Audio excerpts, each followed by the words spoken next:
everyone loves the Bucs. Brady's coming back, things like that. I actually think the Saints are a total sleeper. I'm a big Winston fan. I mean, yes, he did lead the league in interceptions. But remember, that was the same offense where Tom Brady came in and said, Bruce Arians' offense is too complicated. So that actually gave me a little bit of a, excuse for Winston indirectly. And then he also led the league in passing yards or passing touchdowns. I forget. I think passing yards. So Winston, and look at the weapons he's got. I mean, Michael Thomas is back. He's obviously got Kamara in the backfield. Jarvis Landry's there. They drafted Ohio State wide receiver as well. I think it was Olave. So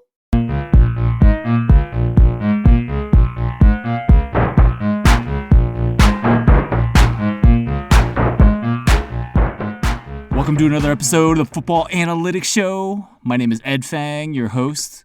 And on this episode, I'm thrilled to welcome Doug Kezirian of ESPN. You can see him as the host of Daily Wager every day. On this episode, we talk about live betting and the types of edges that were available in 2008 when he first started doing that, and now.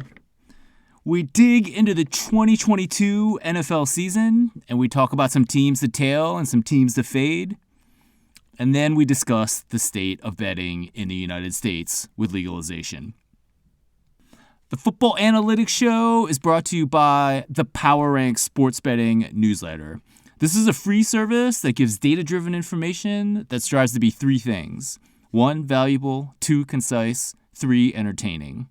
Smarter sports betting in under 5 minutes. If you sign up, I'll send you my top 5 sports betting podcast episodes. An education for your ears. To get this free newsletter, go to thepowerrank.com. That is my site for sports betting information based on data and analytics. Once again, that's thepowerrank.com.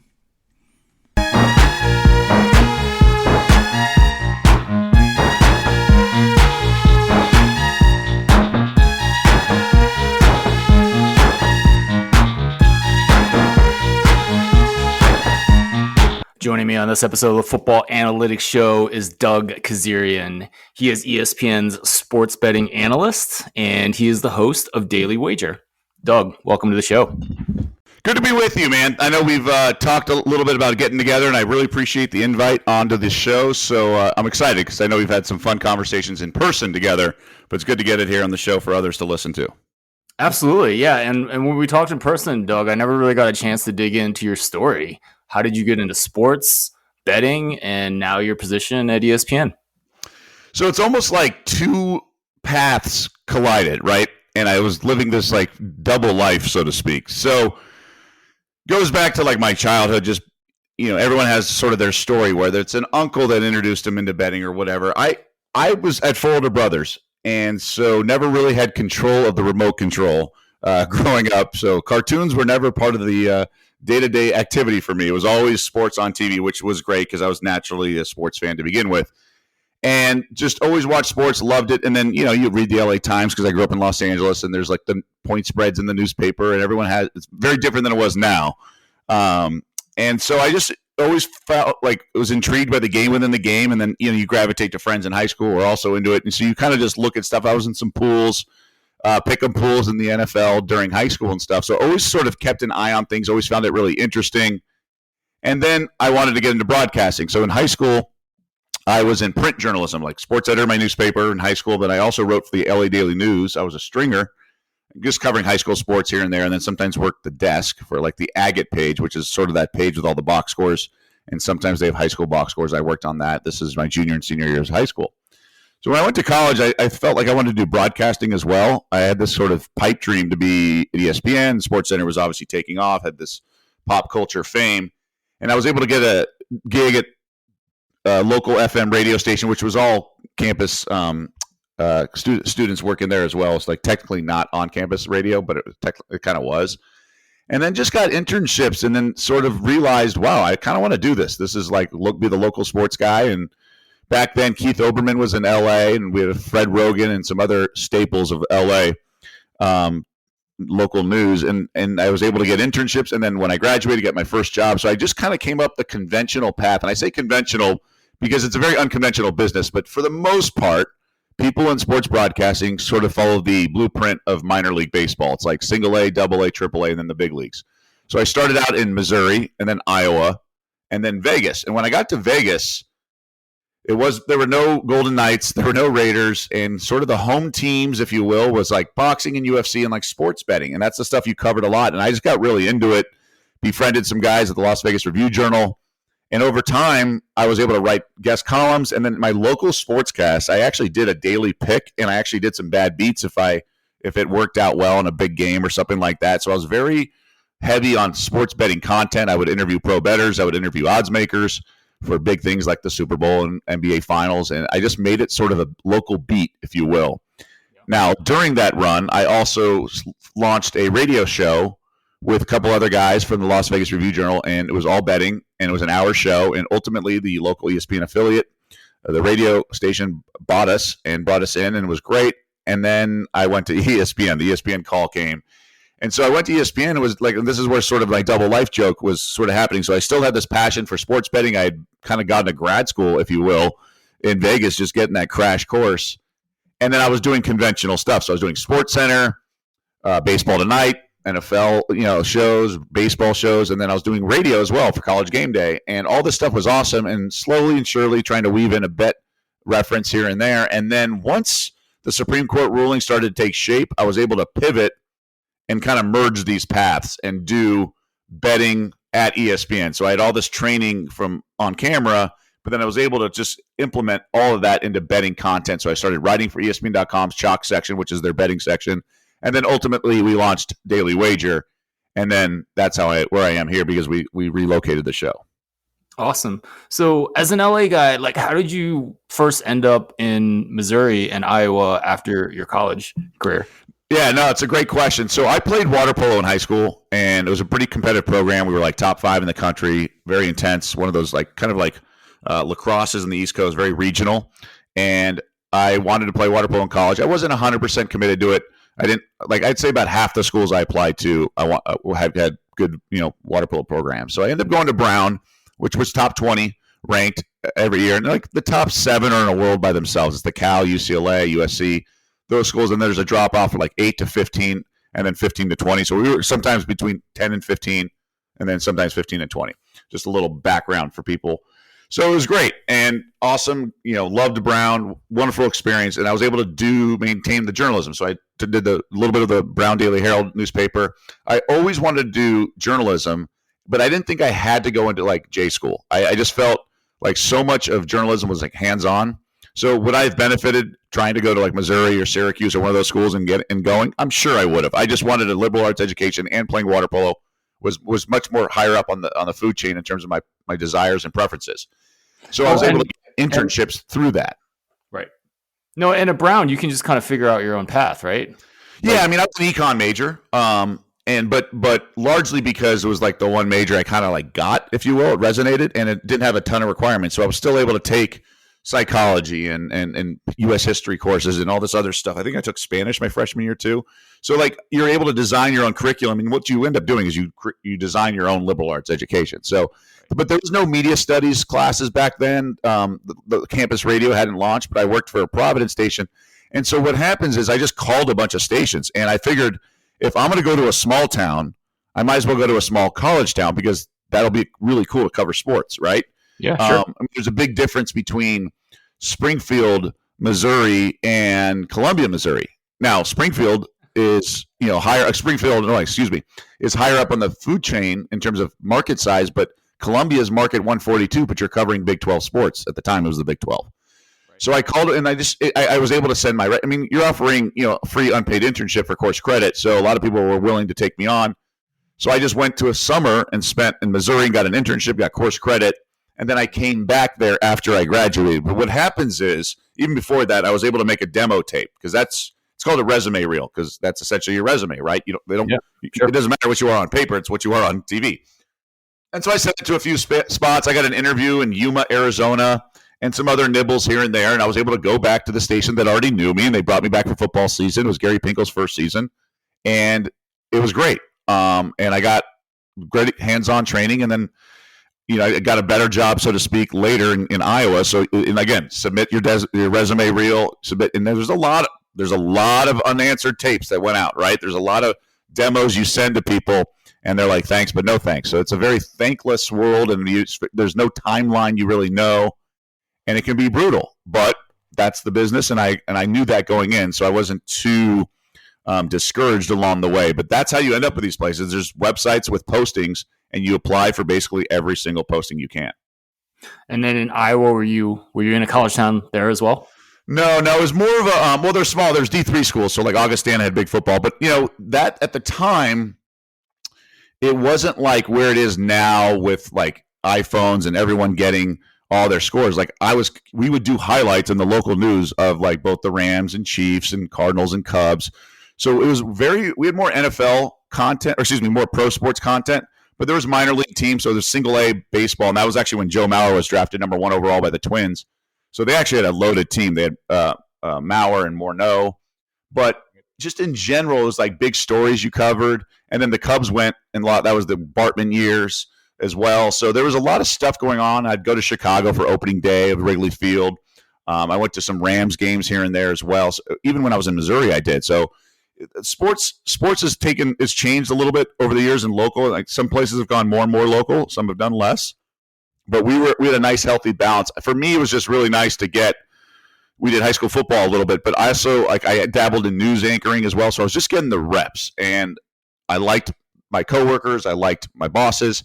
And so I stayed there 4 years. Sometimes you move after 2, but I didn't see any reason to move after 2 years when it's like, I'm waiting for a big jump. I was always about the big jump. It's like, it's pointless to move 20 markets or whatever. And you just wanted to go to a big jump and where it made sense. And then Vegas offer came, and I was like really excited for that. And I was ready. And I was actually ready. I thought I was ready like a year or so before that, but I wasn't. Looking back, I was ready then. Absolutely. And then where along this path did you really start betting? So, I would say I was always into it in the early 2000s. I mean, I was, it's like I bet a buddy here and there in high school and stuff like that. And I've written columns about like, getting down in high school with a bookie or something, like joking in the NCAA tournament with like random friends. But I think when you got to Vegas, that's when it really sort of became like a commitment. So that was like 2005. And I just really sort of immersed myself in it because I knew enough, and I befriended a few guys who had been in Vegas like a while, some of the newspaper guys or whatever. And I would meet with like started pro bettors, and we would really start to like, I found it so interesting. I had a buddy who was an arbitrage bettor, and he really, at the time, he was more scalping prop bets and stuff like that, but middles became very interesting. So we would talk, and a lot of guys are really private, as you very well know, and they don't want to share too many traits or tricks of the trade, I should say. But over time, you start to befriend people, and then you start to like, grab some beers at night, and then you can almost like, hey, well, I see it this way. And they're like, well, that's interesting. So then they start to gain something from conversation from you, not just a confidant. And then you start to brainstorm, and then, whether it be different schedules, you guys can help each other out. So you just start to befriend the right people, and you don't do it from like a calculated transactional way. You do it because you're genuine friends, and then you just talk shop like any people do in any industry. And then you just sort of like notice things. You can, share things, or, hey, this book has this price. It might be a good value, like anything. It expands from there. But I really appreciated the math of the middling and the live betting. So even in like 2000, mid 2000s, I was into live betting. Now, it wasn't as prevalent as it is now, but it certainly intrigued me and piqued my interest. The stimulation, probably the short reward, or quick reward, and all of it. But just the math of trying to side an NFL total in the third quarter, or even middle it, and understanding what the math means. If you have two sides at minus 110, it's 20-1 for the middle, right? Simple as that. And so that's where I really got into it. And then handicapping was interesting. You learn some of the tricks of the trade, but you also know your lane. Like I understand, this is when sort of the modelers were becoming more and more popular and shaping the industry and shaping the betting board.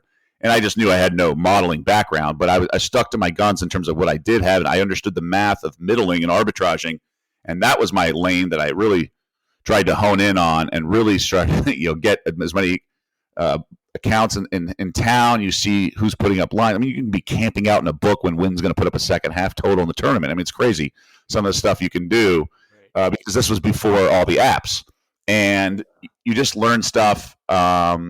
And obviously you break a lot of eggs to make that omelet.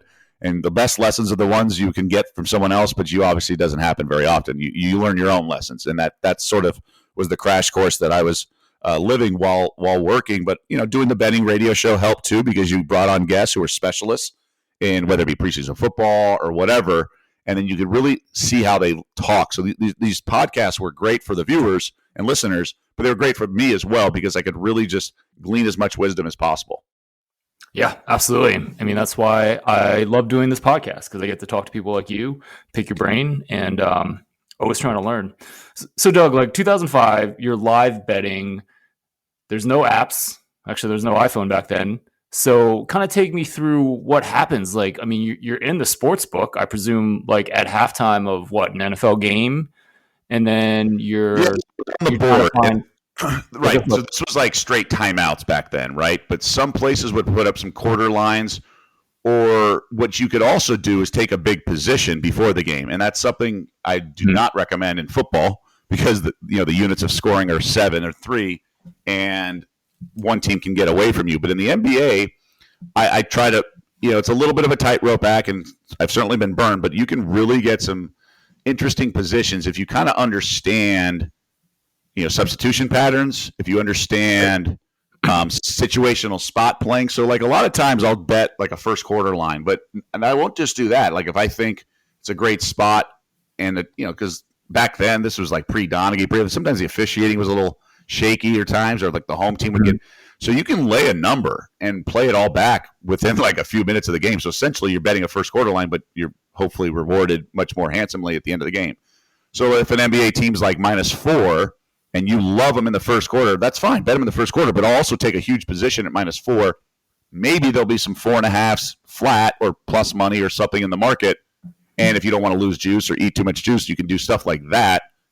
And then you can play it all back at like +7, or play 2/3 of it back in the timeout of the first quarter. So the reason I say the NBA is because it's everyone makes a run.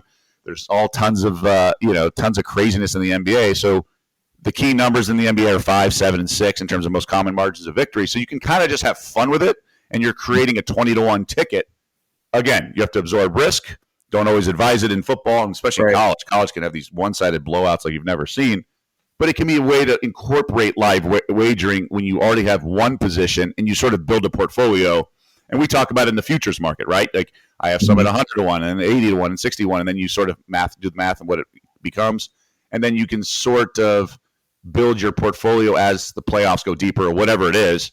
And you can do the same thing with in-game. Let's say you have a big enough middle, -3 and +7.5 or whatever, right? So let's say it's a big middle, and then like mid-fourth quarter, you're handicapping.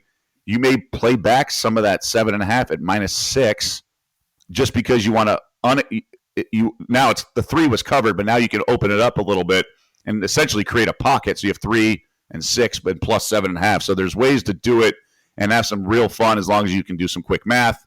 You don't want to get hung on numbers. Look, everybody can get burned on any bet, but it's a way to sort of structure a portfolio and have some fun, and with large payouts too. You're covered on both sides. So let me understand this. So like an NBA game, you said like you're betting, let's say the Lakers -4 pregame. You have the first quarter as well. Is it a case, let's say they're playing the Clippers, if the Clippers go up in the game, then you're buying back, right? You're going to be betting maybe Lakers +4 for the game. Well, if you like it. I mean, sometimes you're just hung on a bad number and you're like, oh, I misread this game, I'm going to let this one go. You don't chase and chase and chase. You can't just like stay committed to this pregame, pre-flop sort of concept. But if you have a pretty good read, and as we all know, I mean, these teams go on runs, especially nowadays, the last few years with the 3-point line. It's just crazy. And again, so I mentioned earlier substitution patterns. It's really noticeable when there's a giant drop off from like the best player to the second best player. So this season, really last season more than this year, but Steph was so head and shoulders above everyone until Clay kind of came back from injury and everything. But there was such a drop off when Curry went to the bench a year ago. And to the point where actually Kerr changed that substitution pattern late in the season, where he was having Curry play the entire first quarter instead of going to the bench with 3 minutes to go. And because it was just like the reserves, and they were just like, and then Jokic is another guy, right? So Jokic, and then the drop off again because Murray was out, Porter Jr. was out. So you can almost pick spots too to set up middles. And like there was a time where last year, and it was very, very profitable, but it was just like maybe a luck stretch, if you will. But Steph would not start the fourth quarter. So some of these games, they'd be tied or so, and I would just blindly bet the team they're playing. And then if it's like at Miami, I remember I laid 2 or something in the live line, and then Steph comes back, it's like 4.5. And again, the fourth quarter. So when there's shorter time left, those middles are more valuable, right? When there's fewer minutes left in the game, you're more likely to land it right around the number. Right, the numbers are tighter. Right. So yeah, so you're looking at the game. I mean, I presume that you could kind of look at a situation where the team that you're not betting on gets hot from 3, something that's kind of unsustainable. And then again, you're betting that team that you like before the game as well. Yeah. So like I said, you can always get hung on a number. There's no guarantee there's going to be a better number. I mean, sure, I present it in a scenario where it's like really great. Oh yeah, you lay 3, get +6. Yeah, that's awesome. We'll all take it if you can guarantee me I'm going to have that middle for some ridiculous juices. It doesn't always work that way. So what I try to do is bet situational handicapping where you're like confident team's going to – I mean, again, this goes back to sort of the narrative betting, which is not modeled.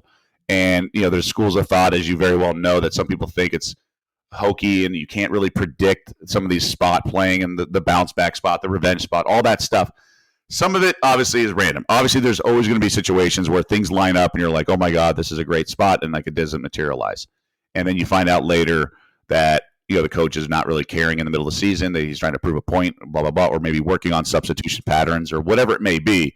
Someone's trying to work through an injury and minutes count, whatever it may be. Or things just don't happen. Shots just don't go in. That stuff's all going to happen. I mean, that's noise, or that's part of it. But I do like situations where teams are coming off losses. The quotes, you got to read the quote. Like, you just know you're getting a better effort. Now, it doesn't mean it's going to win, but I just feel more confident in taking a position on certain situations. Like Popovich was big on exposing his team. He called them out, and then he would end the press conference. So I was always big on betting them the next game, at least to get a lead. That's what you're really betting. You're betting that they're not going to just come out flat and lay an egg like some teams do in the NBA, and you're just like, what the heck? Where did that come from? Really, all you're trying to handicap is effort, at least a strong effort, where you're going to be able to play out of the position. I mean, I always say this. The reason I want these middles, I mean, it's like, why is it? Well, yeah, we all like 20-1, but the bad beats are just crazy. And if you think about it, we're kind of nuts for betting these sports because the last, 5% or 3% of the game is played so differently than the previous 95 or 97%. I mean, look, goalies are pulled at the end. I mean, they were getting pulled with 5 minutes to go in hockey games. How are we trying to do the goal and a half puck line when this is going on? Right? It's a different sport. Baseball is a different sport. Strategy, late innings, home team has a huge advantage. You have the obviously small ball or advancing the runner, much more likely. And it's just a different game. NBA, you have the fouling, you have the chucking of threes, you have the dribble outs. Now teams that are losing are dribble outs. You just don't know which team's going to do it. It's nonsense. And then football, you have the prevent defense. And I hear all about in the NFL, teams that have these one score. They were 1-7 in last year in one score games. Well, let's go look at those games. Were they up 13 and the other team was just going 3 yards in a cloud of dust, punting, and then they were backdoor covering? Or was a team that's double-digit favorite just looked past them and was down at halftime and then came back and won? I mean, it's there's no obvious reason for regression if a team's 1-5 in one-score games. They could be lucky to have 6 games that were one score and 4 of those should have been 2-score games, right? So my point is just these games are played so differently than how we handicap. And again, we always hope that the way that's played differently, the last 3% or whatever, is going to even out in the long run, meaning we get lucky wins versus bad beats. But I just think it's kind of more fun and stimulating to build a portfolio during an NBA game. Again, NBA is a way to do it. Like college, I mean, some of these, like the NCAA championship game, you just have these huge leads, or even the Final Four. The other team's going to make a run, and that doesn't always happen, for sure. For sure, it does not always happen, but you can kind of get huge numbers. And I just think it's kind of funny, all week we'll be talking about 4 versus 4.5, in the Super Bowl, right? The Rams and Bengals, and then you can Rams or pick them at some point in the game when they obviously the Bengals started the second half really strong. It's just that you can talk all week, or in this case 2 weeks, about the Super Bowl line, a half point here and there, and minus 120, and then within 4 minutes of the game, it's 2 first downs and a punt, and all of a sudden we're at 3. So it's just kind of funny, and I think I think there's more vulnerability for the house versus the market being completely hammering in a number come Sunday morning kickoff versus that quick timeout And if you maybe see something someone else doesn't, sometimes a quarterback injury, obviously that's the best case scenario. But, in baseball, sometimes like position players come out to start the ninth in like a 10-0 game, and you can get, minus 10.5 plus 300 or something for a run in that ninth inning. Right, for sure. Yeah, the Super Bowl was particularly interesting just with that pass interference that wasn't called on T. Higgins at the beginning of the offensive pass interference, right? So you get the quick turnover, right? Right after that. Yeah, I mean, I think I didn't live bet that at all. Like I had Rams minus whatever that lost by a point pregame, but like I mean, there's so many. I still think it was a good bet, with the pass interference in that game, and then Beckham's injury also and all that. So maybe we'll get back into a little bit more of an NFL in a sec here. But when you were talking about middling with the NBA, you're in that sports book back in 2005. Is it obviously you want the widest middle that you can possibly get, right? But was it like, you talked about like you need 1 in 20 times to hit that middle, but that obviously depends on the price that you're getting, and the prices are different when the prices are different in your in-game bet, right? So you actually trying to do that math in terms of trying to figure out how often it's going to land on, let's say, like 3 points in the middle that you have, or are you just trying to use your intuition to figure out that, oh, this seems about right? Yeah, it's a healthy balance of the both, right? So sometimes you're just playing out of something because you feel like you're overexposed, and you're like, all right, maybe I'll just eat some juice and take, maybe it's like -3 and plus 3.5. You just want to abort, and maybe the juicer cooperates at 0.5 or something like that. And then sometimes you just like use, to your point, intuition, but it started to take shape. I would say the live betting was like an 08-ish, but sometimes you'd get like quarter lines, or like sometimes books were just off. Like I remember I middled the Duke total in like 09 or 08 on the opening game. They were playing some slow down team, so it was like a low total. It was like one book had like had a total of like 126, another one had like 129.5. So I just like took a shot and landed in there. So sometimes you get opportunities like that. So it's not even just live betting. So you just have to kind of scour the world. And then back then, I don't think books really knew the value of the half point as much as they do now. Back then, teasers were -110. And they didn't start changing it at the house till the books kept losing on them. Right. So there's line value everywhere on the board. And then some books only do -110 no matter what. So you can get a 6.5 and 7.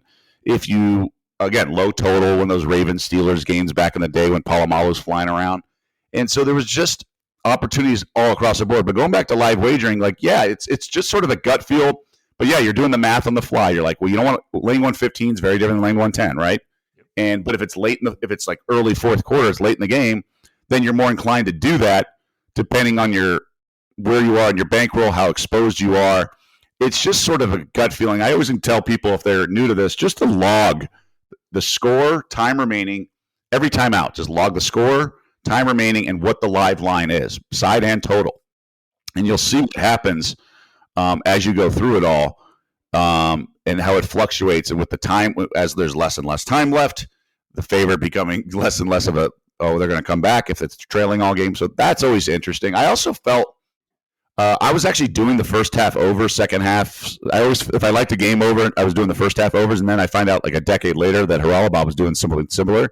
So that made me feel better about myself, because a lot of times these games would just be more measured possessions in the fourth quarter, and the game would slow down, and then the book started to tax the first half overs a little bit. But now it's like mixed. Now it's some teams are taxed, some teams are not. It's kind of trying to get a feel for what it is now. But I just felt, and there were a lot of times where like books would put up, like especially with the Heat had LeBron, or even before that in Lakers and Kobe, like they'd put up a fourth quarter line, and there was such a tax on betting, you could almost like get a free shot at overtime. So sometimes it'd be, let's say it's pick, or let's say the game's tied, and it'd be like Lakers -4 in the fourth quarter, -120. And then the other side would be like fourth quarter +4.5, +110, or something ridiculous. So you can actually like hit both if it goes to overtime. So there were opportunities like that, depending on the book, depending on the opportunity. So you just had to kind of, and then each book more and more became more of an embracing of live betting as it became more of a demand. Yeah, for sure. I mean, I presume that you're doing even more basketball live betting now with just all the opportunities on your app, right? On your phone. Totally. Yeah. Excellent. But football is going to be king. Football is king. Well, football is king, yeah, for sure. But wait, so does that mean you're doing more live betting with football now? Oh yeah, so I love NBA. You can do it every night, all that stuff. But I have enjoyed doing more live betting with football because I feel like they've put out a lot of opportunities out there, and you'll get variance too, especially with the apps. You can compare books really easily at home, and they'll just, especially like, I don't know, it's like trying to come up with the right example. So like basically, will a team score again, and like will there be any score in the game? So you can kind of do one side and then almost take a shot that you get a garbage pick six or a breakaway touchdown or something. I mean, these are things that you just kind of have to flush out and like do all the scenarios, but there is variance from book to book, and it's not always the same line, right?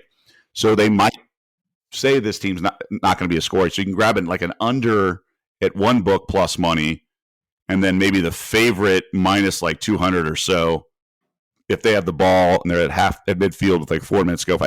There's ways to do it where you can kind of really get. It's not as fun as sitting back on the recliner with your feet up and having a beer in hand, but there's other ways to go about watching sports and betting on sports. But the whole the day and age of just watching a game and sweating it out, that's becoming less and less like my routine. I would say 90 to 95% of my action is all live. Okay. But that's just me. That's just me. It's not definitely the norm. But it's because that's where you see the most opportunities. I think so. I've enjoyed it in that way. And frankly, there's some mistakes here and there more often. Right. For sure. Doug, let's talk a little bit about football. I know it's only July, but we have a lot of lines open for NFL, college football. Kind of what is your process for betting football, both like kind of preseason and during the season? We talked a little bit about the in-game, so maybe, any thoughts about futures and what your process is for understanding these teams? Yeah, I think, well, just with the NFL, we all know it's very dangerous to get too involved and too volume. Now, I know a lot of pro bettors who actually do really well, and I shouldn't discourage anyone, but there is a reason why it's considered the hardest. I think baseball's harder, but for the most part, NFL is obviously super, super tight, and they have big limits. You're saying you think baseball money line? Yeah, just to be probably slightly harder than NFL sides. I think is harder than the NFL.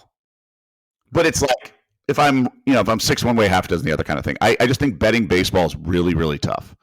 And I know a lot of guys, whether it be modelers or even just regular players, they're having a hard time with it, especially second half of the season, as we all know. Mm-hmm. So I just think it's like more doable. I think there's more line value because of the public in the NFL, and especially when you incorporate props. That there's a way to kind of grind out a little bit more of a profit in the NFL. So do you think in the NFL, like when you're talking about the public, do you think an example of that is like, for example, when the Colts were like 14-point favorites against Jacksonville last week of the season on the road, stuff like that. You think that's where the public money is coming in and skewing some of these sides? Well, so it's tough. I've talked to odds makers. They have different philosophies. Obviously, the Super Bowl is a different case. We all know that. So basically the concept for this is they're going to want to move based on sharp money, and they have no problem being, it's tilted 90%, 10% or whatever, because they do feel that the pros are shaping the market. So it's a 50-50 outcome in theory.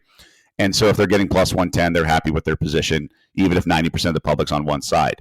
And then they also think public's more likely to just keep betting that money, and they'll eventually see it at plus 110 over the long haul, especially if they're like in town for a weekend. They might just like fire unnecessarily on Sunday night or Monday night if they win big on the Sunday morning. So that's sort of the philosophy. Like pro bettors are less likely to give it right back, and they just trust that the pro bettors. So there's that concept. So the whole fade the public thing, I get it. That's nonsense. But I do think some of these books do have to adjust their lines based on the suit's appetite for risk. And the old days, sportsbook operators had more latitude to have that 95%, 5% sort of split. And I think now they have to move a little bit. And I think you're getting line value at some big numbers because the pro bettor, let's say there's like 10 and one book who's taken that plus 14. They're not going to keep piling on because they don't like absolutely love 14. It's not like they made the number 8. They probably made it like 12 and a half or 12. So they're only going to be bet it so much at plus 14. So if the money keeps coming in, especially if it's an island game, like a Sunday night game, a Monday night game, or a Thursday night game, at some point you're going to get some line movement on that. I just talking to different operators. Not at every book, but at some of these. So you can get line value in that case. Whereas in baseball, like it's so tight and there's not enough public money that if it's like it's in the 20 cent line and everything, it's just really, even at 20 cents or let alone 30 cents, it's just really hard in baseball. And it's so, I don't know, random. And I hate saying that because everything's random in sports. It's not like a deck of cards where there's 4 aces, or a flip of a coin where there's 50-50 heads, tails. But I just feel like baseball is just wild, man. I mean, the Pirates, what are they, 6-2 now against the Dodgers and Yanks this year? It's crazy. So I just feel like you can grind some NFL, especially if you're good at like fantasy and props. And I know the limits are lower, but you can grind some profits in prop betting as well. For sure. I mean, I feel like college basketball, January, February, before the tournament starts, is also really college basketball sides. Right? Yeah, if I was a junkie, so I'm a junkie in the NBA. I grew up, we talked about earlier, in LA during the Showtime era, and I was a Laker fan. I just love the NBA. So that's why I do so much of it, because I actually genuinely love it. If you're talking about what's the best way to make money, it's college basketball and college football. College basketball, you said January, I think even December, because actually there's some conference games start in December now, around Christmas. Sure. So, but I think you're right. November, December, if you do your homework, like a lot of my buddies out here, it's amazing, especially the line movement you see in some of these early games. But if you knew college basketball really, really well, that's where the money can be made. I just don't have the passion for it, and I follow it enough, and frankly, I have enough friends who do, and kind of, I can mooch some plays early on, and then I'll give them some stuff if I have it, but in other sports. But for the most part, I just can't start from scratch. It's just I'm immersed in the NBA, and that's sort of my bread and butter. Yeah, absolutely. Yeah, let's head back to football a little bit. Like, so we're kind of heading into the preseason. What kind of things are you looking at for teams to evaluate? Maybe futures or it's preseason football in and of itself is a different animal in a gold mine. I wrote an article like 4 or 5 years ago for ESPN.com, and it's just like people are like mocking me, like saying it's like easier than the regular season. They're like, you got a sick mind if you bet preseason. It's like you guys don't know what you're talking about. Like, honestly, like I know a couple of guys who only bet the preseason because the information's out there, right? The coaches don't care about the wins and losses, so they're much more transparent at midweek press conferences about how long the starters are going to play. The backup quarterback is going to get run with the ones on the offensive line, all that stuff. We know the old adage. I mean, John Harbaugh's won 20 straight preseason games. It's insane, but he's won 20 straight. He cares about winning because he thinks it spills over into the regular season. Where some of these more established teams, I'm just going to throw some like the Bucks or teams that have had yearly success and don't need to fine tune, like maybe the Chiefs, I'm guessing. But Andy Reid's been okay in the preseason because he's had good backups. But for the most part, like they just want to get in, get out. They don't play their starters. I don't think Rodgers has played a preseason game in years. Yeah, for sure. I think you just got to do your homework. But the information is out there, whereas coaches play it more closer to the vest, obviously in the regular season, about game plans. And got to know your QB depth charts. Remember, they're facing vanilla defenses. So if it's a really talented rookie who may be like a dual threat, he's going to be more effective in the preseason than the regular season because the vanilla defense is going to take off and run. Whereas, obviously they would have schemed accordingly in the regular season if they had to face him. So there's all sorts of things like that. But we all know John Harbaugh. He's the gold standard of preseason betting. You have to pay a tax on a lot of those point spreads. But it's tough to get involved in too many futures. I obviously who doesn't love a long shot, right? So I'll look at some teams where I think, now again, I'm not a modeler. Other guys like do the projections, 10,000 simulations or whatever it is. I just look at where the narratives are and where there might be value elsewhere. So everyone loves the Bucks. Brady's coming back, things like that. I actually think the Saints are a total sleeper. I'm a big Winston fan. I mean, yes, he did lead the league in interceptions. Remember, that was the same offense where Tom Brady came in and said, Bruce Arians' offense is too complicated. So that actually gave me a little bit of a, excuse for Winston indirectly. And then he also led the league in passing yards or passing touchdowns. I forget. I think passing yards. So Winston, and look at the weapons he's got. I mean, Michael Thomas is back. He's obviously got Kamara in the backfield. Jarvis Landry's there. They drafted Ohio State wide receiver as well. I think it was Olave. So they have tons of weapons. Now, Sean Payton's gone, but the offensive coordinator that's been there forever is back in, and he called plays when Payton had a broken leg, when he had COVID, and when he was suspended for Bountygate. So it's not a completely foreign guy at the team. And the defense is very underrated. I think it was one of the most underrated defensive units or most underrated units of football last year. And then Dennis Allen, who's the defense coordinator, head coach, he's 4-0 against Brady. Shut him down. Brady, remember, they pitched a shutout late in the season last year, and then Brady lost the lead in the MVP race because of that, and then Rodgers took it from there. And the playoff game, I think Breeze was done, and I think they got super lucky. I mean, the defense forced a bunch of turnovers. It's not like Brady played that great in that game, so even the Saints should have won that game too. So I like the Saints team, and you're looking at like some pretty long odds. And with the NFC being as wide open as it is, with it's top heavy with the Packers, Rams, and Bucks, and then maybe the Niners. We'll see. I'm not a believer in Trey Lance, but obviously I'm a believer in Shanahan and that defense. But I think it's pretty wide open. And if you can get a team like that, and the combined probability or whatever, in the least resistance in the NFC, that I really like the chances of a team like that. So I try to find the narratives and go off of that. But I just think like the Jameis Winston bashing. I mean, they're 40-1 to win the Super Bowl, and some 45 and 50-1 at some other shops. I just think I like stuff like that. But it's really hard when you do all these, even the NBA and whatever. It's like, am I going to get?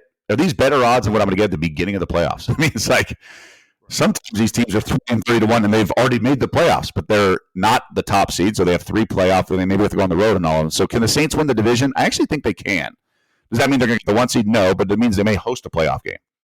But some of these teams had pretty long odds even after surviving the regular season, and they'd have to make an impressive run the postseason.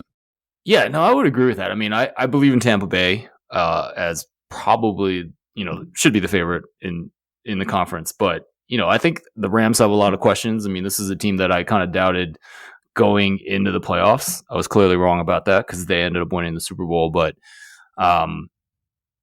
it's a very fragile defense, a couple superstars. Things can go wrong on that side of the field. They're down in the fourth quarter in the arm punt. If they don't drop that, I mean, the Niners are there, right? Yeah, no, exactly. And then that was a tight game. They played their best game at Tampa Bay to win before that. Not a game that they were favored in at all. And is Cooper Kupp really going to replicate last year? Right. Like he had an amazing year, and we probably should expect a little bit of regression there. And then, Green Bay is like kind of the other considered favorite, but no Devontae Adams. What are we going to get there? Aaron Rodgers is not exactly a spring chicken anymore, right? And I think they had a lot of things go right on defense last year. I actually think there's value on the Packers because of everyone kind of writing off Packers without Devontae Adams. Now, look, he's fantastic, but Rodgers has put up numbers just fine without him. When like last year, the COVID game against Arizona on the road. I actually think 11-1. I mean, look, they've gone 13-3 in back-to-back years. They've been pretty impressive. And Rodgers, I actually think at 11-1 for MVP is not that crazy of a bet. I think you might be able to get. 11-1 is not great odds, but it's not single digits either. And it's always a 1 seed, a quarterback. So I actually don't think it's that crazy. I think people are overreacting a little bit to the Packers. They've shored up the defense, and I think LaFleur is a good coach. And look, I'll never be able to explain that home loss to the Niners and only putting up 10 points or whatever they put up. But the year before, that Bucs team, they had that bomb at the end of the first half, and Packers could have won that game. And he did his job. The defense didn't. But that was also LaFleur's first year, and we all know about the decision to kick a field goal. But I think the Packers are right there. I'm not as worried about the Devontae Adams. Obviously, I would prefer that they had him, but I'm not as worried about the loss. Interesting. Any other teams that might be a little bit overrated for you heading into the season? Yeah, I think the Chiefs. Look, you're not going to make a lot of money fading Mahomes, but you kind of can. And Andy Reid, look, he may prove me wrong and say just uncover another Tyreek Hill, but I think losing Tyreek Hill is going to be really costly. I think that defense was not nearly as good as everyone wanted to make it out to be when they went on that run and weren't scoring as many points. I think the Chiefs are really going to be in for a dogfight this year, and they're still going to get everyone's best shot because they're Patrick Mahomes and the Chiefs. And I just think it's a grind for the regular season. I also think teams, I don't want to say load management, but there's a little bit of there's only one team that gets a bye in our conference. It's a marathon, not a sprint. The teams that end up winning it all and going to the Super Bowl even are the ones that make a late push. No one goes wire to wire anymore. Brady knows that more than anyone. So I think there's going to be some of these teams. There's going to be good spots to fade them as double-digit favorites. And that's really where the value is, I think, during the regular season. And, just the situational spot playing. You hear that version. You hear those comments, but it really is opportunities because it's a grind. And you like the Rams, they had the big win against the Bucs last year at home, like week 2 or 3 or whatever it was. It's just like you want to automatically fade them the next week. Right. Yeah, for sure. Well, and they did go through a pretty rough stretch. I don't think it was like right after that Tampa game. Oh my But God, I lost a fortune when they played the Tennessee at home after the Derrick Henry injury. I can't believe like Stafford threw like 4 picks. I was like, what is going on? But you're gonna have those games, right? That happens in every sport. Like I bet the WNBA bunch, and there were like 2 double-digit favorites that lost in one night, like a couple weeks ago. They're like, well, does this mean that you should always take the dogs? And I'm like, no, you have like huge upsets in every sport. It's like it happens. It absolutely happens. Yeah, no. Getting back to the Chiefs, I mean, I think Mahomes wasn't tip-top Mahomes last year, right? I mean, if you look at his PFF grades in a clean pocket, it wasn't good. We saw the guy miss some throws, and now there's no Tyreek Hill. I mean, they're hoping that Juju Smith-Schuster is all of a sudden the same player he was his first 2 years in the league. I mean, would you agree with that as well? Just with I mean, I don't know what happened with Mahomes last year. I can't explain the second half of the AFC Championship game. I can't explain some of these other duds. I just think I'm not going to say like the book is out because he's fantastic, but I think teams are learning to like how to play it and at least minimize the damage and hope and force him to do certain. I mean, the Broncos controlled a lot of their games. They just had no quarterbacks to beat them, but they ran all over the Chiefs. And I think the Chiefs did play better defense, but I just don't think they were like their strong unit that everyone wanted to make them out to be. And I don't know.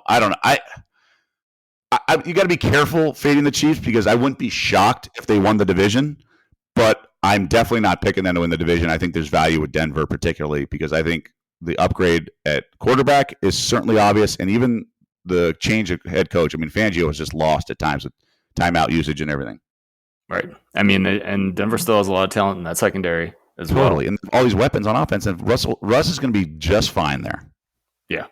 Yeah. I presume that finger is healed and he'll be back to his normal, meticulous self. So, Doug, let me ask you a little bit about the betting world. You've been into Las Vegas for a long time.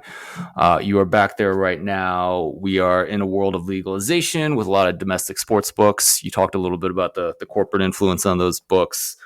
We're hearing a lot of stories of sharps getting limited. I mean, is that going to continue, or are we gonna have a better environment for bettors being able to bet what they want at sportsbooks?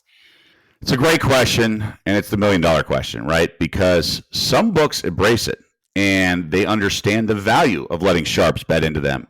Others just don't want to hear it. They can't comprehend it, and they really don't know what they're doing. And it's too bad because all they do with the sort of inferior places, we'll call them, they just lean on the market. And they're like, all right, whatever this place moves, and we'll just sit back, and they just want to put their feet up on the chair or desk and tell stories about old Vegas. And then other places actually want to book and be aggressive. And it's not even being aggressive, meaning risky. It's just being aggressive, meaning generating business and handle and trusting that they know how to go about things in the right way. And it's an absorbing of information. I know one book has 7 categories. They profile their electronic accounts. 7. I couldn't even imagine. I would think like 3 would be the most, or 4. Oh, but you got to know how each bettor is at individual sports, though. True. Like a winner in college football is not a winner in NFL. 100%. But it's just like, but I guess there's no teeth to the punishment, right? Is there a fallout to like, I don't know, public scorning on Twitter? No. Yeah, probably not. Right. People don't know. I mean, there's not even really a fallout for going on stage at Bet Bash and getting a lot of heat, right? Right. So if they're convinced their sort of protocol works and it's best for them, they're not changing. They don't care. And the question is convincing. Will they realize how? Will they get punished indirectly by another book who is taking and welcoming in all the action and going to pass them in the marketplace? Because that's the bottom line, is what they care about. And Circa's doing a very aggressive job out here, and if the other books don't care, then they're not going to change. I mean, there's books out here who really prefer not to even have a sports book. They just want to grind $100 parlays and have a place for their big casino players to go bet if need be on a Monday Night Football game. That's all they want to do. They don't want to move 5 cents on a future book and all this stuff. Like, they just don't want to worry about that because it's work. And the return, especially in Nevada, where the handle, the handle's lower than some states, but it's more the hold percentage is like what, 4.5%, 4.8%. And whereas in these other states that is more novice bettors, it's much higher.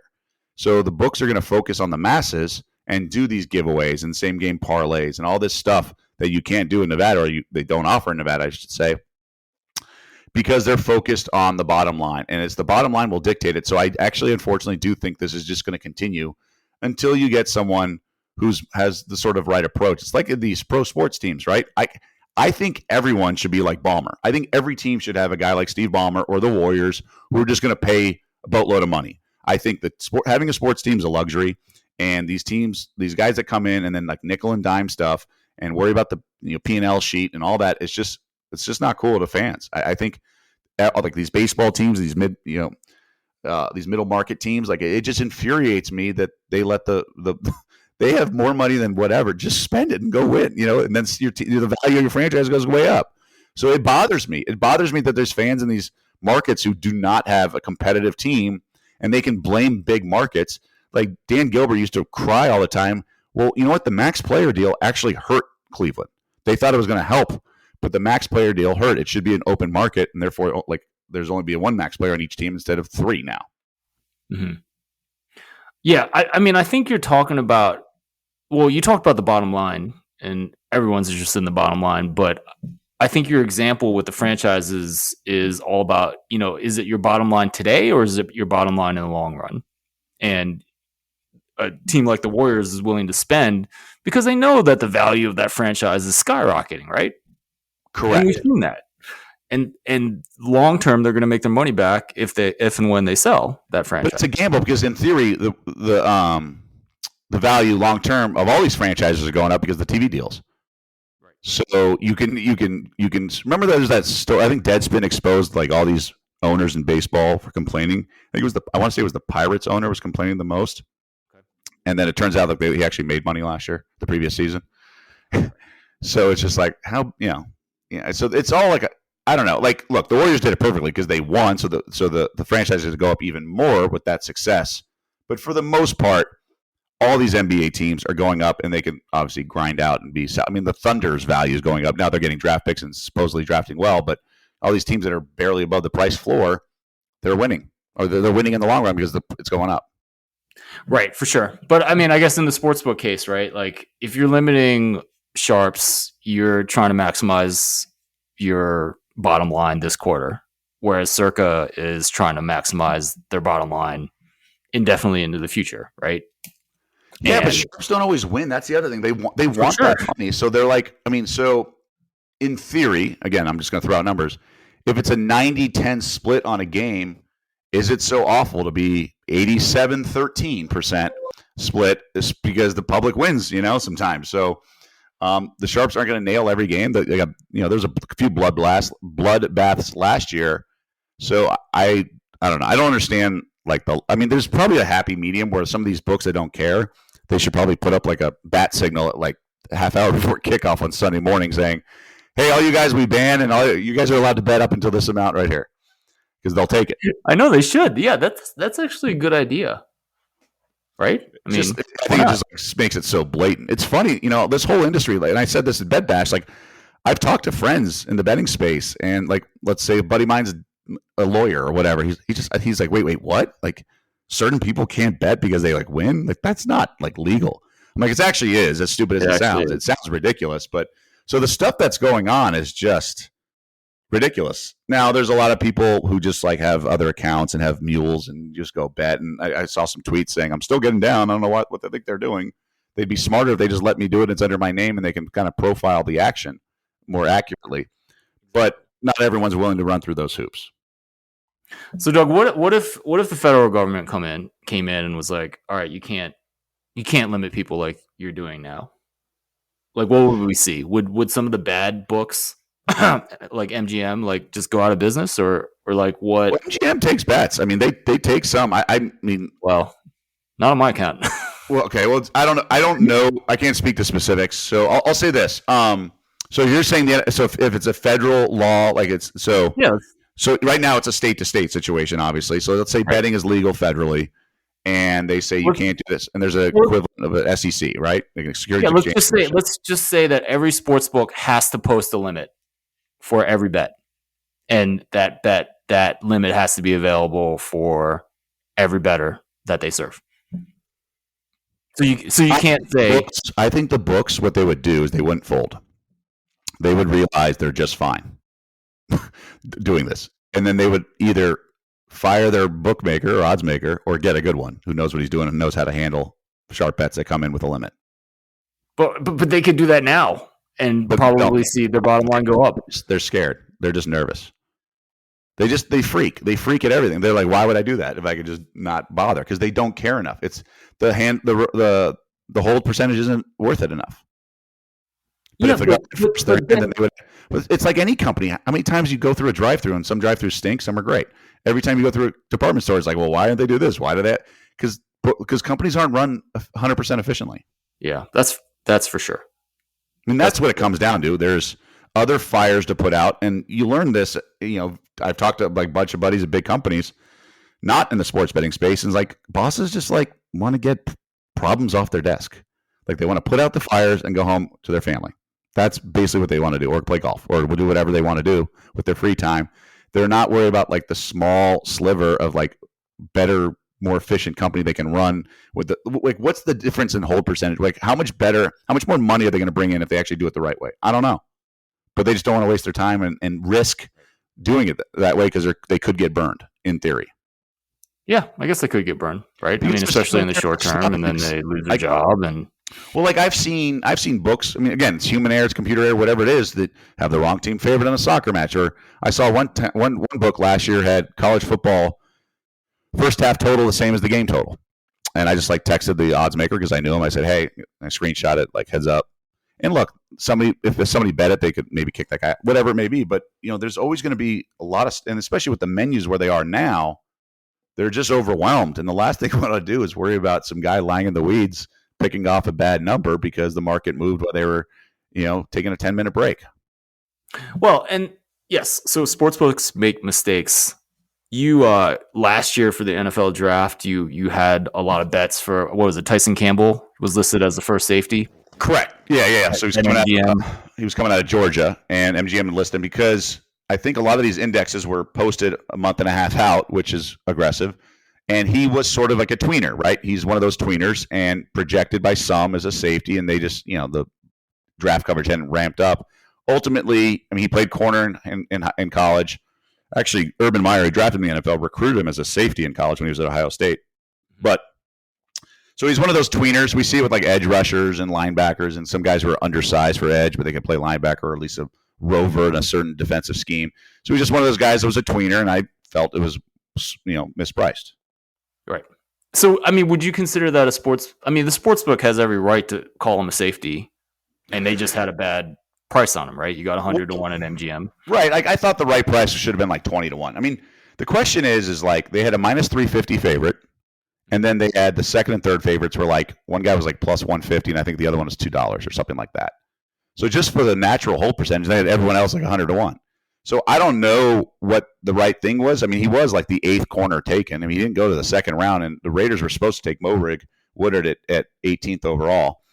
It was just a perfect storm of kind of the position being safety, not a huge demand, and corner being more of a demand, and just the nuance of like late round handicapping so much more difficult than the top 5. So I think it was a perfect storm of the Raiders not doing what they're supposed to do, which obviously happens a lot, and then certain guys falling. But I mean, there was a run of safeties right after him. So if he doesn't go, and there was the perfect storm with Urban Meyer having this like man crush on him since the guy was a high school recruit. I think he's from Florida. I think he played in the same high school as Surtain Jr. So Urban Meyer always wanted him. I bet you if it's not Urban Meyer or the Jags draft in the top of the second round, he doesn't get picked. Was that part of your analysis? Was that zero? I was like, no, it was like anything can happen. Corners, who knows? And it was all just reading. He was moving up betting board. So his over-under at circa was like 59.5 when it opened. So like late second round, right? Mm-hmm. And then he closed like 44.5. So like middle second round. So he was moving up. There were some mocks like Sunday and Monday, and I bet it on a Monday, where he was late first round. And again, the last 5 picks of the first round are always random. And there's always guys that they're not. I mean, remember, the running back for LSU that went to the Chiefs. CH. Yeah, he was like totally. Yeah, he was totally like off the grid, right? No one thought he'd go. So like those late first rounders are always tricky because teams can even like if you're like a Super Bowl contender, draft for need or whatever. So I just think I just got lucky that it was Urban Meyer who wanted to get him in college and now had a chance. And Urban Meyer doesn't exactly make the best draft picks with Etienne and company. So you just don't know. And it was just 100-1. And why not? Like what's funny is, and this is like I don't think I've talked about this. So actually, this year, I was talking to a buddy, and we were like, I think there's another Tyson Campbell on the board, and it was Quay Walker at 25-1 to be the, and like we didn't bet it because we just thought it should be like it was like a week out. It was 25-1. Sure enough, linebacker. He to be the first linebacker taken. He was 25-1 a week out, or maybe 9 days out. And I'm so mad. Like I didn't bet it because I saw it at DraftKings, and I'm in Nevada. I had to like drive to Arizona to do it, which is like 30 minutes away. Right. So I just like didn't get around to it. I didn't know that, but it turns out like, look, it's back. It would have been Georgia teammates back to back and guys who were tweeners, right? Because Quay Walker was sort of a tweener, and then that happened with the number 1 overall pick, right? So these Georgia, like sometimes you're just drafting pedigree and your school and whatever. So it's something to keep in mind for next year. Like you're going to see a lot of movement. Maybe just take the Georgia guy, So yeah, we could have had one back-to-back years with a tweener from Georgia with big odds, long shot odds, but we didn't bet it, of course. Yeah, who was supposed to be the favorite linebacker this year? Like who did he? I don't know. I didn't see the draft in front of me, but again, it's one of those positions that's not like huge need, right? It's not left tackle, it's not corner, it's not quarterback, it's not wide receivers now is a high need position. So. But like he just climbed boards, and like all it takes is one team to fall in love with him. I just hope we continue to get NFL draft bets like we have been over the past couple of years. Right?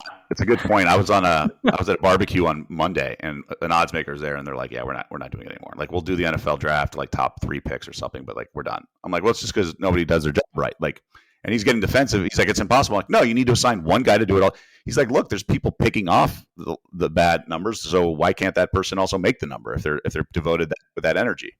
Exactly. They need someone to obsess about it as much as I don't know. I don't obsess about it, but I'm pretty into it, right? And then you need people to like.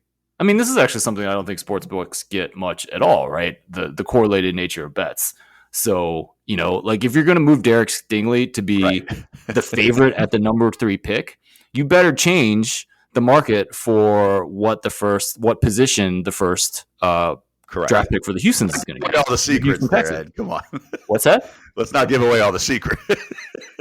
Or like the one-way betting, will this guy be top 10? They list all the guys' odds, and they move from like 11.5 to 9.5, and then they don't move that. Yeah, it's whatever. Yeah, they don't move it. It's like, well, thank you very much, guys. I appreciate it. But I think in general, it's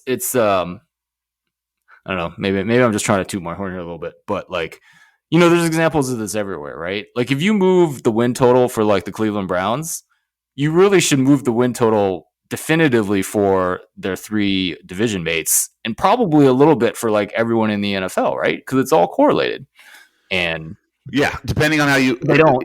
Also, like, I don't know if like the worst team, like the Steelers particularly, because they're more likely, they might be a home favorite that game versus like let's say a Watson suspension comes down, like maybe the Bengals would still be favorite, things like that. There's like some you might want to shift more, but yeah, no, there's a total domino effect that gets ignored. Right. But the flip side, again, there's a really good friend of mine I was talking with at the barbecue. He's like, yeah, but like I have to go talk to a customer and like put out these fires, and then I have a Zoom call every other hour, and it's just like, right. I get it. It's they're forgetting how the sausage is made, and that's really the hard part. Is you got to be right. But like maybe they should take down the numbers at night or something like that. Who knows? There's got to be. But for them just to be like chicken and just like we're not doing it. I hate that. But they have the right to do that. No, they do have a right to do it. But I guess the draft example is not a good one. But there's a lot of markets in which things are correlated, and books could use code to just change things automatically. And they don't, which maybe they shouldn't stop. I hope they don't. It's funny when the draft thing went down. There's an article. Some guy who I barely know is a pro bettor in another state. I didn't even know he had my number. And he called me just like basically yelling at me. He's like, "Stop ruining it for." He's like, just reprimand. He's like, "Don't you dare do any more interviews." I'm like, dude, right. Like, what am I supposed to do? No, but that wasn't your fault, right? Because didn't that go crazy when someone called you unethical? Publicity. Oh yeah. So he was mad just the first article, and then when it went out, I went on a rant on a couple podcasts. But I mean, look, there's these mistake bets. I mean, there was one operator told me that they had like LSU was playing like an FCS score or something. They were like 50-point favorites, I think, either last year or the year before. And one guy put it up, one of the lines guys put up plus 50 instead of minus 50. And they had some guys like bet a bunch right under 1,000 because 1,000 you call over the key.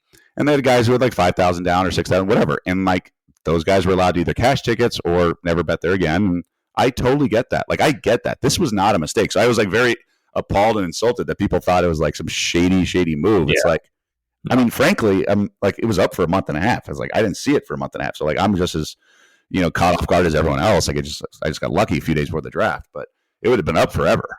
And I wish I'd seen it like a few days earlier because I don't know what the other books had for safety index either. Because by Tuesday morning they're down. At least those indexes were. Right. Because that was also when we were seeing the Trey Lance like move and all that stuff. Right. Yeah. No. I mean, I definitely remember the Trey Lance stuff. And I had a position on the third pick. That's what it was. So I actually bet Pitts like I don't know 50-1 or something to be the third overall, and so much that I actually texted somebody. Like I basically made it known to that odds maker. I was like, look, this is not inside information. Here's my portfolio. I'm literally doing this to cover my position. So don't think like the day before the draft or whatever, I'm betting Pitts at 50-1 because I know something.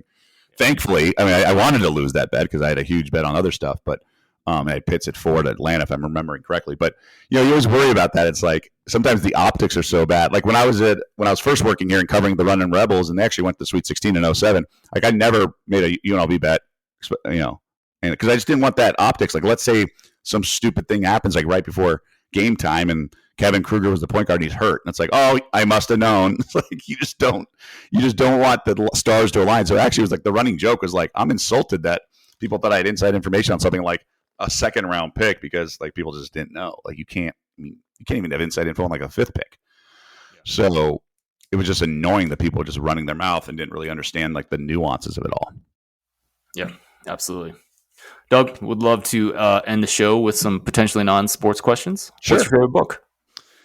I would say The Fountainhead to be like sound academic, although I did love it. I think that's like the one at least the principles of it. And it's kind of a fun book too. But to be honest, like the ones I've loved a lot of sports books recently. That I think the Jeff Pearlman's books that have come out. I'm actually about to start Showtime, but I loved his one on the Cowboys back in the day. The Boys Will Be Boys, and then when the bad guys won, I think is what it's called with the Mets. So I love these, these sports books where you grew up, these teams. So like you get like the behind the scenes, you get the curtain pulled back. I love that kind of stuff. I did read Breaks for the Game. It was a little before my time, obviously, with Bill Walton and company, but it was Halberstam, so I didn't love it like some people have said, but it was certainly interesting. But I even love the 7 Seconds or Less too by McCallum. So I like a lot of these sports books as well. So I have my one non-sports book and then all these other sports books I really enjoyed. Which one's Breaks of the Game? That's Halberstam's book about the Trailblazers. With Dr. Jack was the and you just reminded me as well. Genius of a Coach was also awesome. That was about Belichick and his life. Yeah, Breaks of the Game? Is that the one that like Bill Simmons talks about? Yes, as like the pinnacle of sports writing. Yeah, I mean, look, it's been like 5, maybe 10 years, but that's the one that Halberstam wrote chronicling the 79-80 Blazers when they won, and Bill Walton was the stud. And like I forgot, like you forget things like he named like Maurice Lucas was a good friend of Walton. That's why he named one of his sons Lucas, Luke Walton. So stuff like that, but it's also just taken back behind it was the first one to like really go behind the curtain, right? And he loved it. And Halberstam is obviously, very regarded, but that's the one that's revered by Simmons and some others. Awesome. And it was actually, I think it wasn't the year they won. I think it was after they had won the title, but it was a very interesting time of, the NBA. Yeah. I'm a big Ayn Rand fan too. I read The Fountainhead back in high school. Still remember a lot of it. Still feel like a lot of that like kind of impacted just kind of where I am today in terms of like running my own business. Just for better or for worse, obviously that, I've decided to kind of go at it my own instead of work at a bigger team like you do at ESPN. So do you think those like The Fountainhead kind of had that kind of influence on you as well? I don't want to say too much of it. I think it's more about life. Like other people should not dictate what you do, and other people should not have you compromise anything you do. So that's sort of what my takeaway was. So you're right, like the big company versus small, but for me is about like, if you know right from wrong or whatever, like just what the masses are doing or peer pressure, whatever what it is, should not influence. Two wrongs don't make a right, so to speak. Yeah, absolutely. Howard Rourke, right? It's the architect. Yeah. And by the way, I misspoke earlier with It's the education of a coach is what I meant. That's also Halberstam's book on Belichick. Yes. I said genius of a coach. That's also a good one. So, Doug, how about your best culinary experience? Okay, I have like 5 layers to this. So the experience is the key word here, because there's the quality of the food, right? And then there's also like the experience. So like I've traveled about 15 countries or so. So I've had some like awesome meals at like vineyards in Tuscany. It's like really hard to duplicate. The food was like fine. It was good. It just wasn't like, it was the experience, right? I would say I had some amazing food in Argentina. Like the steak there, like the first couple of days in Buenos Aires was to die for. I was like, I can't believe how good this steak is. So I had like steak like every night basically. And then Bariloche is my favorite place to go. It's like their Jackson Hole or their Tahoe, where it's obviously winter and summer, both desirable places. So I just loved being out in Bariloche also and eating their food. And some of these like amazing hole in the walls that are well known only by people who know what they're doing. And then the locals. And then Vegas, everybody gave Vegas a tip, but everyone knows at Lotus of Siam, it's the best food. I do takeout all the time. The Nam Khao Tad appetizer is my favorite by far, and I'll literally come in and order like 4 of them for my dinner. And nice. What was that appetizer? So it's called Nam Khao Tad. It's like crispy rice is basically what it is, and it has some little pieces of ham, which I don't love, and then there's different spice levels you can get. It's my buddy just like loves watching me go in there and just eat that all night. It's incredible. When I was living on the East Coast, I was like, is there any way I can get it like overnighted to me in like coolers or something? And then I would try to get some really good Thai restaurants in Connecticut. I'd be like, can you do this? And I give them like the copy of the menu, and they're like, no, we don't do that. Right. So I just love that. But that's more like local Vegas spot. Obviously, I have my staples growing up in LA. I actually tweeted about Carney's, which is a burger joint that I think is the best. It's better than In-N-Out, better than all the others. But I think when you said experience, I started thinking of international travel and some of the ridiculous steaks I had in Argentina, especially with the ambiance and where I was too. Yeah, that's incredible. I mean, they have an incredible beef industry down there, right? Like yes. It's kind of the quality of the production. It's you notice it. And I'm not a super foodie here. I noticed it my first bite, like the spices as well. So it pops in your mouth if you've said the right pepper or whatever, and it's incredible. It just tastes different. I don't know how else to explain it. It was awesome. And then, compliment it with wine or whatever. And then you really lean on, they take pride in it, right? So you lean on the server, you lean on the chef to kind of guide you depending on the restaurant, depending on the region you're at. And it's just awesome. Amazing. So Doug, if you could have dinner with any one person, dead or alive, who would it be? See, that's a tough question. Obviously there's distinguished people over the years. There's the humorous people.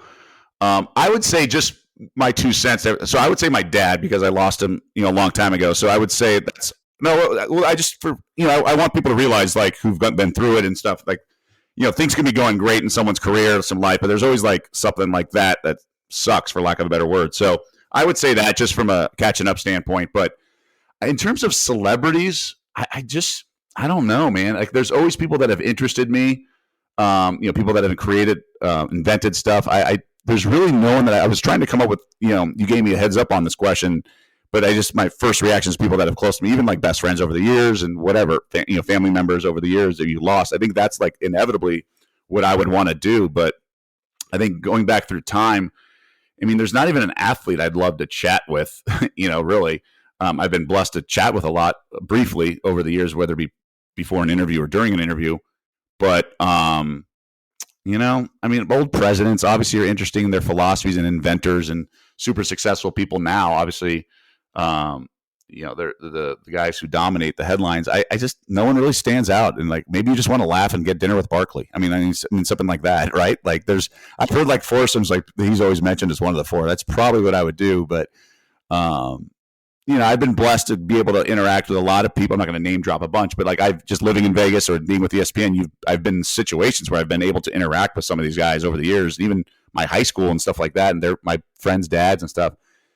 It's tough. I mean, do I get the most transparent, open person? I mean, that's the other question. Or do I get someone who's pretty reserved and guarded and going to be very careful and measured?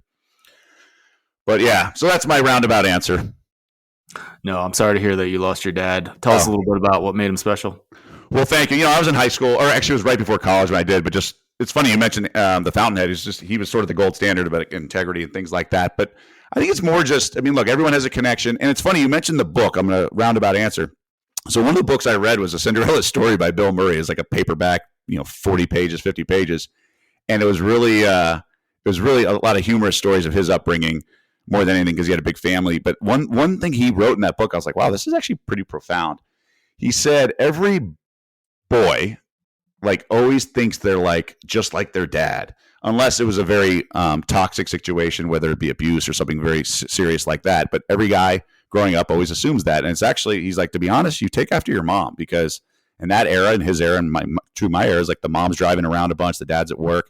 And so you're spending so much time with your mom. And it's funny, so many guys overlook that, the profound impact that a mom had, and how similar in the traits and all that. So look, there's always going to be a bond, whether it be father, daughter, all that stuff. Every parent, every child is going to have a certain bond, but it's funny, they just complemented each other really well, and each one served very valuable roles and instilled certain traits and principles.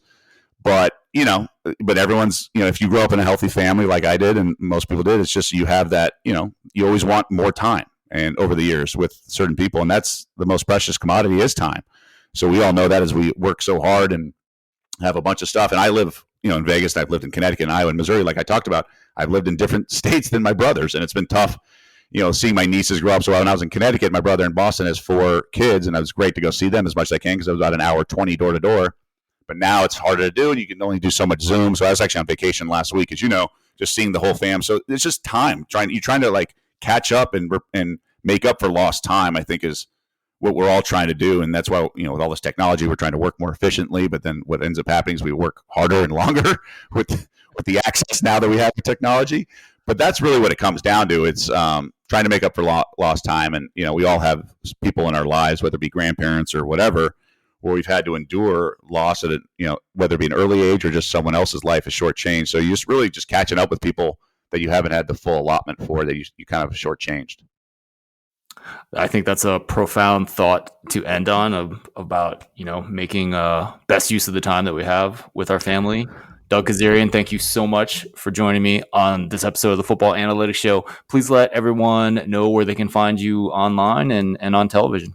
Well, thank you. And profound as I talk about live betting every NBA game over 6 months with 5 TVs in front of me and wasting time doing that. I have So Daily Wager's got sort of a scattered schedule, it's called, during the summer. We're just at the mercy of programming. So, August is going to be a little hectic with Little League World Series, the tennis is U.S. Open, things like that. But for the most part, we're 6 Eastern on ESPN2, Monday through Friday, and then football season we'll have Sunday morning shows. But on Twitter, @DougESPN, same for Instagram as well. And, whether it be podcasts or .com content, there's always going to be stuff like that you can find me on. But try to be as accessible as I can with various podcasts and various shows, and sometimes I do pops on SportsCenter.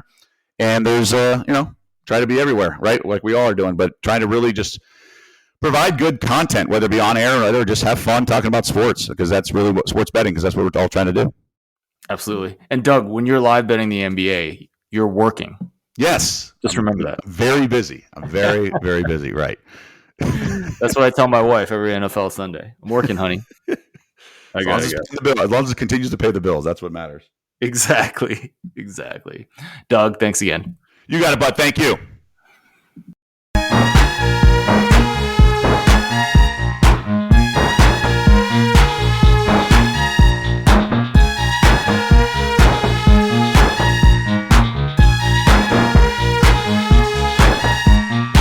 Hey, this is Ed Fang, host of the Football Analytics Show. I really hope you enjoyed that conversation with Doug Kezirian. I see his face all the time on ESPN, so it was really nice to ask him about his story and get his perspective on the betting world. Just a reminder, you can get my free sports betting email newsletter by going to thepowerrank.com. If you're listening to this podcast, you're really going to be interested in my top 5 sports betting podcast episodes. I went through and I summarized more than 5 of my top 5 episodes from over the past year.